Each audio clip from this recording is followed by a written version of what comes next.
Hey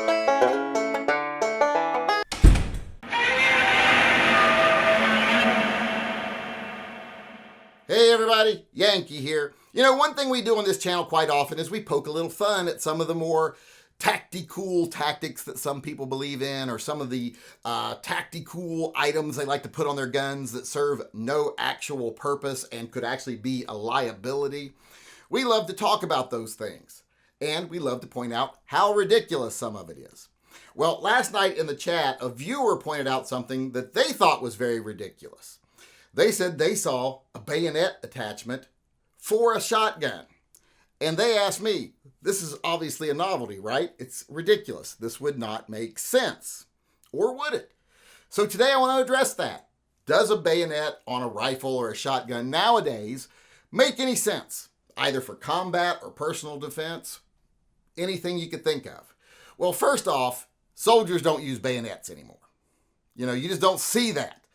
And there was a reason why they did back in the day, and this is where a lot of people are going to be like, oh, but the old people did it, they saw the use of it, blah, blah, blah. Well, that's because they were like loading their guns one round at a time.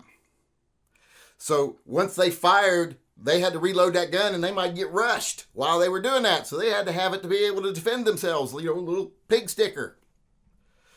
So that's what that was for. It was because your gun was only useful for like a second, and then it took a while to get it to be useful for a second again. And during that time, you had to be able to defend yourself because there was a lot more open field warfare back then. People fighting hand to hand, rushing from trench to trench. That doesn't really exist these days. So even soldiers don't use it. And as far as using it on one of your personal firearms for self-defense, well, that's a situation I wouldn't want to put myself in. Imagine standing in front of a jury with a prosecutor next to you saying, hey, this guy stabbed this guy and there was no reason for it. And then you have to explain to the jury and the judge why you thought you weren't justified in shooting him, but you were justified in stabbing him. I wouldn't want to put myself in that situation. If my life wasn't in danger enough that I could shoot, well, then I definitely can't stab. So wouldn't want to have to be in that situation. I think it would create a huge legal liability for you if you ever stabbed someone with your bayonet. So a bayonet for self-defense doesn't make sense. If you got a gun, use the gun. If you want to just carry a spear for home defense or self-defense, well, that's another thing, I guess. If your only option is to stab them, well, then you got more of a defense there. But if you had a firearm and you chose to stab, that ain't going to work well. And if you're ever in a shootout with someone, and by the time you run out of ammunition, you're still close enough to each other to stab, well, then you just really screwed up. You don't know anything about how to protect yourself in a bad situation because you should never have that happen. And if that does happen, chances that you both run out of ammunition at the same time is very slim, so your bayonet's probably not going to do you much good. Even if you come to hand-to-hand combat, probably not going to do you much good by that time. So not a good idea for tactical use for military or self-defense. Like I said, it could be a huge liability. I'm sure that item was a novelty. But there are times when a bayonet makes perfect sense. And I'm going to defend that product here because there are some occasions where it'd be stupid to not have a bayonet on your rifle. And that's when the zombies come. If it comes zombie apocalypse time, you're going to want a bayonet. So go ahead, buy some. I've got some for my handguns.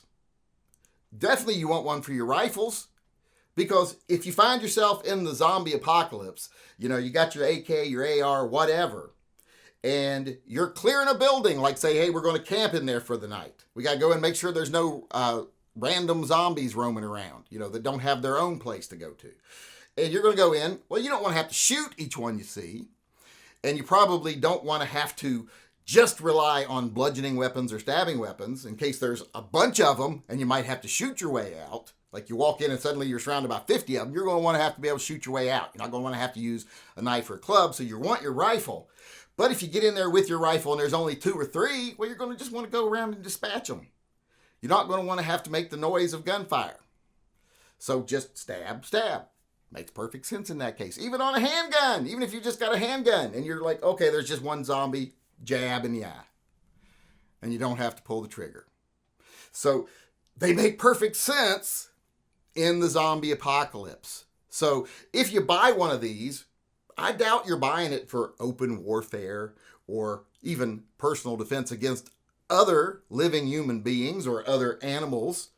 You're buying it to be prepared for zombies. And there's nothing more tactically correct than being prepared for zombies, because that keeps you ready for anything. Because if you're ready for zombies, you're pretty much ready for anything you might face. So the people who produce these products, these novelty products for shotguns, pistols, etc., well, they're not just being goofy, they're thinking ahead. Because they know, just like the rest of us do, eventually we're going to have to fight the zombies.